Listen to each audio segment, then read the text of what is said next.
अस्सलाम वालेकुम, मैं हूं शाइस्ता शहजाद। उम्मीद करती हूँ कि आप सब खैर आफियत से होंगे।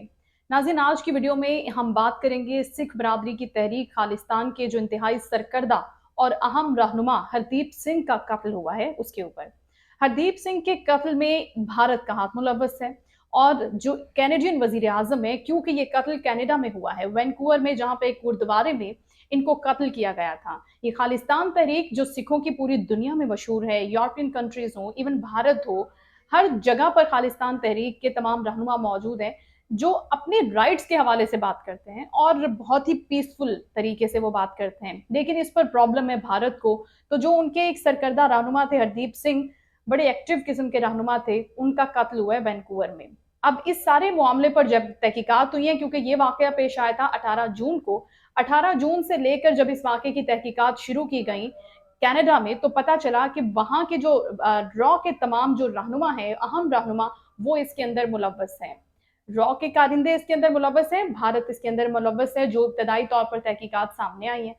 अब जब तहकीकात का आगाज हो चुका था, तो उसी दौरान पूरी दुनिया में खालिस्तान की जानिब से मुजाहरे भी किए गए और 30 लाख अफराद ने शिरकत की सिर्फ कनाडा के अंदर। ये बहुत बड़ी बात है कि इस तहरीक के तमाम लोग, उनके कारकुन, उनके रहनुमा पूरी दुनिया में बहुत प्रोएक्टिवली चल रहे हैं, लेकिन उन्हीं के खिलाफ भारत ये प्रोपागेंडा कर रहा है, जिस तरह से वो दीगर कम्युनिटीज के खिलाफ करता है। इवन आप सब तो जानते हैं कि भारत अपने आप को सेकुलर मुल्क जरूर कहता है, लेकिन वहां पर कोई भी महफूज नहीं है सिवाय हिंदुओं के। हिंदू इंतहा पसंद मुल्क मोदी ने बनाकर रख दिया है और वो अपने इंतखाबात में अपना वोट बैंक भी उसका सारा हिंदू है। जब वो हिंदुइज्म पर बात करता है, इंतहा पसंद हिंदुस्तान की बात करता है, तो उसी बेस के ऊपर उसको वोट पड़ता है। लेकिन यहां पर सबसे इंपॉर्टेंट बात यह है कि इस बार किसी से ढकी छुपी बात नहीं है।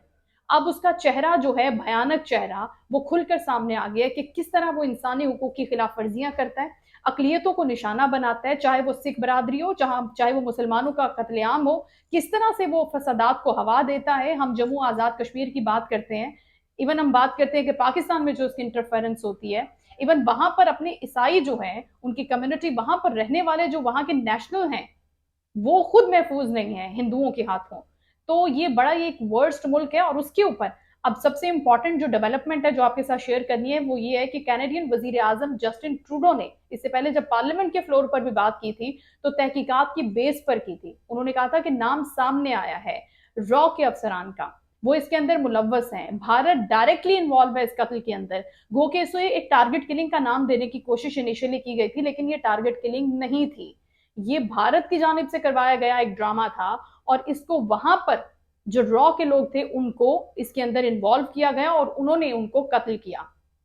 अब जब ये सारी चीज खुलकर सामने आ गई, तो वहां के सिफारतकारों को मुल्क बदर कर दिया गया, कनाडा से भारतीय सिफारतकार को निकाल दिया गया, रॉ के उस अफसर को, एजेंट को निकाल दिया गया। और इसके साथ साथ G20 का जो इजलास हुआ, उसके अंदर भी जस्टिन ट्रूडो ने डायरेक्टली वजीर आजम नरेंद्र मोदी से बात की सारे इशू के ऊपर, which is a very important development. कि आप ये देखें कि वजीर आजम अपने एक शहरी को लेकर, अपने एक जैसे एक सिख कम्युनिटी का अगर एक रहनुमा है, तो उसको लेकर दूसरे मुल्क में आकर एक बड़े G20 जैसे प्लेटफॉर्म पर बात कर रहा है।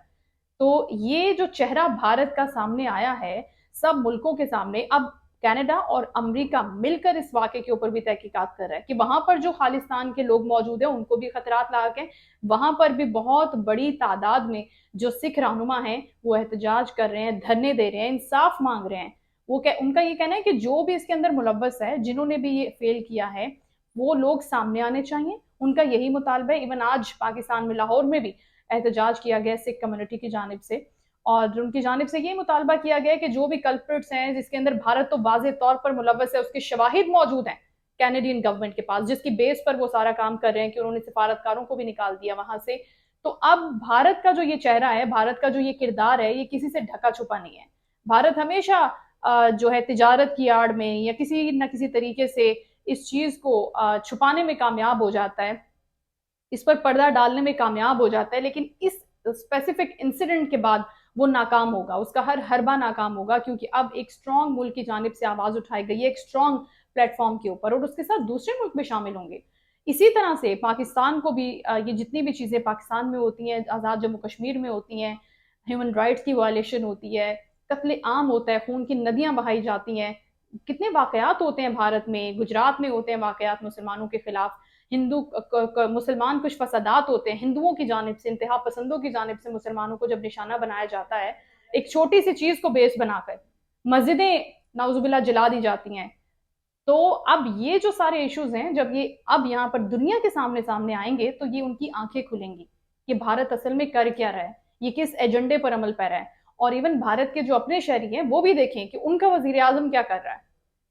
मजहब की बेस के ऊपर किसी को भी निशाना बनाना एक इंसानी हकूक की खिलाफ वर्जी तो है ही है। आप अपने वजीर आजम को जो इस चीज को हवा देते हैं, जो इस चीज को ज्यादा इस चीज का प्रचार करते हैं, उनको सपोर्ट करते हैं, उनकी बैक पे खड़े हैं, आपको खुद भी कंडेम करने की जरूरत है। खुद उनको देखना चाहिए कि इस तरह की चीजों से आप अपने आप को बचा के रखें। लेकिन अगर वो ऐसा नहीं करते तो ठीक है, उनके लिए जितने भी कॉन्सिक्वेंसेज हैं वो रेडी होंगे। अब जबकि कनाडा जैसे मुल्क ने या अमेरिका जैसे मुल्क ने आवाज उठाई है और पार्लियामेंट के फ्लोर पर बात हुई है, वहां पर G20 जैसे इजलास में बात हुई है, आने वाले आगे के इजलास में बात होगी, तो फिर ठीक है, सारी चीजें, सारे कॉन्सिक्वेंसेज भारत को भुगतने पड़ेंगे। वो कि ये जो इल्जाम लगाए गए हैं, ये जो चीजें सामने आई हैं, उन्होंने भारत की जानिब से जो स्टेटमेंट आया है वो ये कहा गया कि इस वाक़े से हमारा कोई ताल्लुक नहीं है, ये हमें बदनाम करने की एक साजिश है, हमें इसमें मुलव्वस किया जा रहा है, हमें इन्वॉल्व किया जा रहा है, लेकिन हमारा इससे कोई लेना देना नहीं है।